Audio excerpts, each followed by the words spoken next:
देखो समझो पहले क्या होता है इलेक्ट्रिक डाइपोल। पता नहीं चल रहा है कि भाई क्या होता है। एक बार डेफिनेशन सब लोग पढ़ो, एक बार सब लोग डेफिनेशन पढ़ो पहले जो लिखवा है।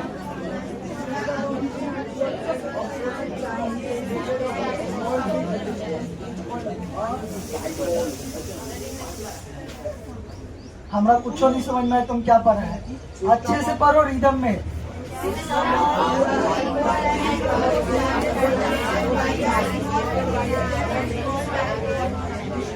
System of two equal and opposite charges is separated by a small distance. Is separated by a small distance is called a dipole. Is that clear? मतलब कहता है कि दो समान विपरीत आवेश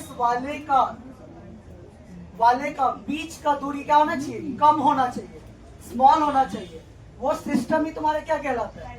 इलेक्ट्रिक डाइपोल कहलाता है। बनाते हैं डायग्राम। ये तुम्हारा क्या है? एक तुम्हारा निगेटिव चार्ज होना चाहिए और एक तुम्हारा कैसा चार्ज होना चाहिए? पॉजिटिव चार्ज होना चाहिए। एक निगेटिव चार्ज और एक कैसा चार्ज? पॉजिटिव चार्ज है। और इसके बीच का दूरी क्या है? स्मॉल है। इसके बीच का दूरी क्या है? इसके बीच की दूरी को हम लोग क्या देते हैं? 2D। क्या क्या देते हैं? 2D। और इसका सेंटर क्या देते हैं? O। क्या क्या देते हैं? देखो दो समान विपरीत आवेश है, दो समान विपरीत आवेश यानी कि इसका भी मैग्नीट्यूड Q, इसका भी मैग्नीट्यूड Q, लेकिन विपरीत है। ये माइनस है तो ये क्या है? ये माइनस है। तो और इसका ऐसा सिस्टम बना हुआ है कि कम डिस्टेंस पे, बहुत ही कम डिस्टेंस पे दोनों को रखा गया है। यही ना, यही तुम्हारा क्या कहलाता है? इलेक्ट्रिक डाइपोल कहलाता है। समझ गए? अब देखो इलेक्ट्रिक डाइपोल जो होता है, इलेक्ट्रिक डाइपोल का जो डायरेक्शन होता है वो निगेटिव से पॉजिटिव की तरफ होता है। निगेटिव से पॉजिटिव की तरफ होता है। समझ गए ना? निगेटिव से पॉजिटिव की तरफ, नकारात्मक से सकारात्मक की तरफ। ठीक है, बुराई से अच्छाई की तरफ। ऐसे याद रहेगा ना? अवगुण से गुण की तरफ। चलो अब समझो कि यहाँ से सवाल कैसे बनेगा। तो देखो ये तो इलेक्ट्रिक डाइपोल है। एक तुमसे सवाल पूछा जाएगा इलेक्ट्रिक डाइपोल मोमेंट। तो इलेक्ट्रिक डाइपोल मोमेंट जो होता है वो इलेक्ट्रिक डाइपोल मोमेंट क्या बताता है? उसके वैल्यू को बताता है कि इलेक्ट्रिक डाइपोल के वजह से कितना वैल्यू आ रहा है। ठीक है, वही तुम्हारा क्या होता है? Electric dipole moment. और वो इलेक्ट्रिक डाइपोल मोमेंट में क्या होता है? तो इलेक्ट्रिक डाइपोल मोमेंट में इलेक्ट्रिक डाइपोल का डायरेक्शन भी होता है। क्या होता है? इलेक्ट्रिक डाइपोल का डायरेक्शन भी होता है। यानी इलेक्ट्रिक डाइपोल मोमेंट एक वेक्टर क्वांटिटी होगा, उसके पास मैग्नीट्यूड भी होगा और डायरेक्शन भी होगा। तो तुमसे सवाल पूछा जाएगा कि इलेक्ट्रिक डाइपोल मोमेंट का वैल्यू कितना होता है। तो इलेक्ट्रिक डाइपोल मोमेंट को सबसे पहले हम लोग क्या चीज से रिप्रेजेंट करते हैं? पी वेक्टर से। क्या चीज से? और पी वेक्टर बराबर क्या होगा? तो चार्ज का मैग्नीट्यूड, चार्ज का मैग्नीट्यूड क्या होगा? Q। चार्ज का मैग्नीट्यूड Q इनटू इसके बीच का दूरी, इसके बीच का दूरी, तो इसके बीच का दूरी क्या है? 2D। तो क्या बन गया? Q into 2D। Q into 2D। अब तुमसे एक सवाल पूछा जाएगा कि बताइए इसका दिशा किधर से किधर की ओर होता है? इसका डायरेक्शन किधर से किधर की ओर होता है? तो किधर से? निगेटिव से पॉजिटिव, यानी कि माइनस चार्ज से पॉजिटिव चार्ज की ओर इलेक्ट्रिक डाइपोल मोमेंट का डायरेक्शन होता है। ये सवाल पूछा हुआ ऑब्जेक्टिव में, सवाल पूछता है। सवाल क्या पूछेगा? बताइए इलेक्ट्रिक डाइपोल मोमेंट का वैल्यू कितना होता है? कितना होता है? Q into 2D। और एक और सवाल क्या पूछेगा कि बताइए इलेक्ट्रिक डाइपोल मोमेंट का डायरेक्शन किधर से किधर की तरफ होता है? तो माइनस Q से प्लस Q की तरफ, माइनस Q से प्लस Q की तरफ। Is that clear? चलो अब तुमसे पूछा जाएगा कि बताइए इलेक्ट्रिक डाइपोल मोमेंट के अक्ष पर, इलेक्ट्रिक डाइपोल मोमेंट के अक्ष पर इलेक्ट्रिक फील्ड का वैल्यू कितना? नहीं रे। और तुमसे सवाल ये पूछा जाएगा कि बताइए derive the expression of electric field due to a dipole moment at equatorial point या परपेंडिकुलर एक्सिस, यानी कि निरक्षीय रेखा पर, निरक्षीय रेखा पर वैद्युत द्विध्रुव के कारण विद्युत क्षेत्र का मान कितना होगा, इस बात को डिराइव करना है। और एक और सवाल क्या पूछेगा कि वैद्युत द्विध्रुव के कारण किसी भी बिंदु पर विद्युत क्षेत्र का मान कितना होगा। तो तीन डेरिवेशन हो गया। अब तीनों में से कोई को पूछता है 5 नंबर में, समझ रहे हो ना। मेरे टाइम पे पूछा गया था एक्सिस पर इलेक्ट्रिक फील्ड का वैल्यू बताइए, electric dipole moment, electric dipole, समझे कि नहीं समझे। अब सुनो सवाल क्या है, यहाँ समझने की बात क्या है इसके अंदर। पहले ये तुम जाने हो कि कौन सा इसका अक्ष है, कौन सा इसका निरक्ष है और कहाँ कोई भी बिंदु हो सकता है। पहले इलेक्ट्रिक डाइपोल पे ये समझ लेंगे, तभी तो बताएंगे ना कि कहाँ पे इलेक्ट्रिक फील्ड का वैल्यू आएगा। ये बताओ ना, पहले ही पता चलना चाहिए कि कहाँ जाना है, कहाँ पहुंचना है, तभी ना वहां पहुंचेंगे। चलो पहले ही जान लेते हैं, समझ गया। देखो ये इलेक्ट्रिक डाइपोल है, इसका एक्सिस क्या होगा, इसी लाइन पे होगा इसका अक्ष। इस लाइन को आगे बढ़ा दोगे तो ये पी पॉइंट इसका ही क्या होगा, इसका एक्सिस होगा। इसका क्या होगा, एक्सिस होगा। Is that clear. यही तुम्हारा क्या होगा, एक्सिस होगा, ठीक है।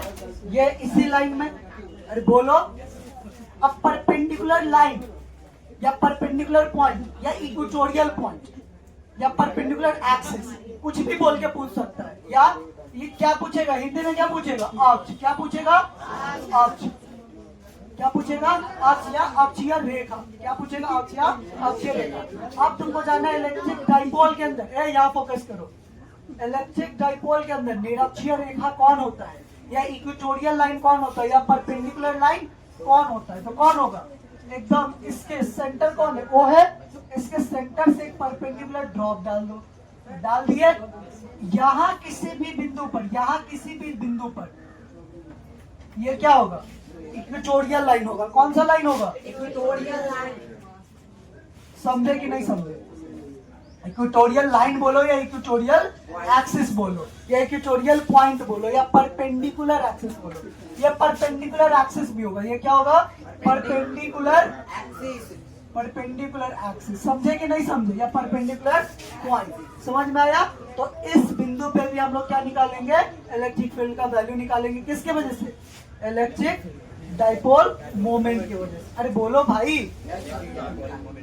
अरे बोलो, नहीं समझा, समझ गया ना। अब देखो, अब एक सवाल और आएगा, एक सवाल और आएगा कि इसी इलेक्ट्रिक डाइपोल मोमेंट की वजह से किसी भी बिंदु पर एट एनी पॉइंट, तो एट एनी पॉइंट क्या हो सकता है, अक्ष भी हो सकता है, निरक्ष भी हो सकता है, एंगल थीटा, कोई भी एंगल थीटा के वैल्यू के लिए, यानी मान लेते हैं कहीं पे भी, यहाँ पे मान लो ई वाला पॉइंट, और यहाँ से मान लेते हैं क्या होगा, एंगल थीटा। अरे बोलो भाई, अरे बोलो, यही ना, ये एट एनी पॉइंट पी। इस पॉइंट पे भी हमको क्या निकालना होगा, इलेक्ट्रिक फील्ड का वैल्यू निकालना होगा। अब तीन को बात जो बोले इलेक्ट्रिक फील्ड के लिए, इलेक्ट्रिक पोटेंशियल के लिए भी लागू होगा। किसके लिए भी लागू होगा, इलेक्ट्रिक पोटेंशियल। घबराना नहीं है भाई, एक एक करके सब सिखाएंगे, एक एक करके 6 डेरिवेशन 6 दिन सिखा देंगे, टेंशन नहीं लेना। 5 नंबर का जो टेस्ट लेते हैं तुम्हारे क्लास में, एक डेरिवेशन के बाद वो भी करवाएंगे। Is that clear. तो घबराना नहीं है, सब याद करवा देंगे क्लासे में। बोलो आज तक जो करवाए क्या याद नहीं करवाए हैं क्या, जो ईमानदारी से क्लास किया है, जो डेली क्लास है, जो मेरा बात माने, उसको अभी भी याद होगा। एक बार देख लेगा उसको याद आ जाएगा। अरे बोलो, ठीक है। तो अब क्या करना है, अब तुमसे सवाल पूछेगा इलेक्ट्रिक डाइपोल मोमेंट के कारण उसके अक्षीय रेखा पर विद्युत विभव का मान। समझ गए। उसके बाद इलेक्ट्रिक डाइपोल मोमेंट के कारण उसके निरक्षीय रेखा पर विद्युत विभव का मान। और एक और सवाल पूछेगा, इलेक्ट्रिक डाइपोल मोमेंट के कारण उसके किसी भी बिंदु पर विद्युत विभव का मान। समझ गए। और एक बात जान लो, जैसे ही क्वेश्चन बैंक पलटोगे तो तुमको खाली यही सब डेरिवेशन किताब में 5 नंबर के में घूमता हुआ दिखाई देगा। और जब बच्चा नहीं पढ़ा रहता है क्लास में, ऐसे समझ गया ना, जो डेली डेली मेहनत नहीं किया रहता है, तो लास्ट टाइम में जैसी क्वेश्चन बैंक को पलटता है ओकरा हवे नहीं लगता है फिजिक्स में। वो कहता भाई क्या हो रहा है, हमरा तो कुछ पते नहीं चल रहा है। हमें नहीं लग रहा तो पंखा चला दो। अरे पंखा चलाओगे तो पंखा में हवा लगेगा लेकिन दिमाग में हवा नहीं लगेगा, खाली माथा में हवा लगेगा। दिमाग में हवा लगने के लिए रोज सर के क्लास में पढ़ना होगा, नहीं समझे? चलो तो ये बात समझ गए ना कि यार डेली पॉइंट क्या होगा, कैसे क्या करने वाले हैं। इस बात को पहले बना लो, इस डायग्राम को पहले बना लो और फिर इलेक्ट्रिक डाइपोल मोमेंट का परिभाषा लिखेंगे, समझ गए ना? इसको पहले करो। सब डेंजर विद्यार्थी क्या चीज का उपाय? नवरत्न तेल।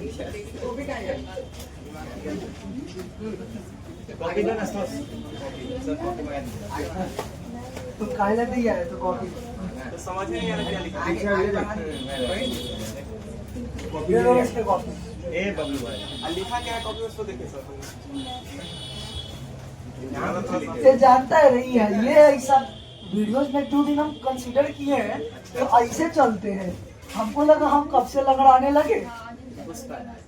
बबलू सराख दिया सर, पेज फाड़ दिया, देख रहे इसलिए कॉपी नहीं क्या लिख रहे हैं। अरे ऑब्जेक्टिव में पूछेगा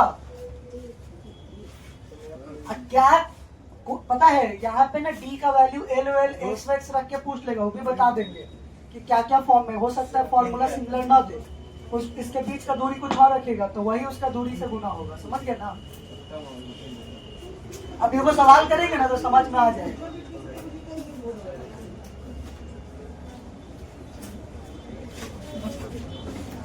अच्छा बताओ आसान है कि नहीं है?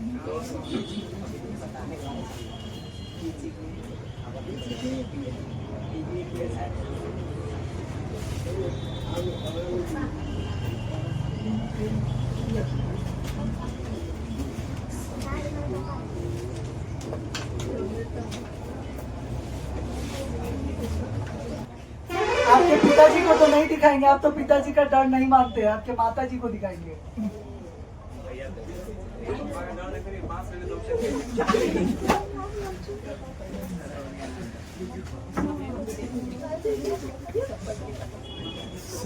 हो गया जी?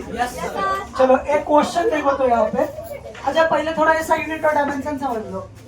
इसका ऐसा यूनिट क्या होगा? इसका ऐसा यूनिट क्या होगा बताओ? कूलॉम। चार्ज का क्या होता है? कूलॉम। और डिस्टेंस का क्या होता है? तो कूलॉम गुना मीटर। बहुत बच्चे इसको सेंटीमीटर समझ लेते हैं, इसको सेंटीमीटर मत समझना। ये कूलॉम है, ये क्या है? मीटर। याद रहेगा ना?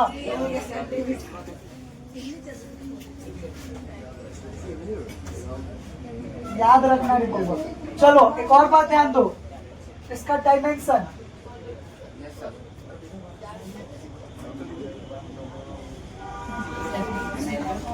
इसका डायमेंशन क्या होगा तुम लोग बताओ? इसका डायमेंशन तुम लोग बताओ। चार्ज का क्या होता है?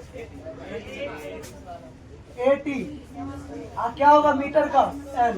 तो क्या बनेगा? 80L। याद रहेगा? एक वो सवाल देख लो इस पर।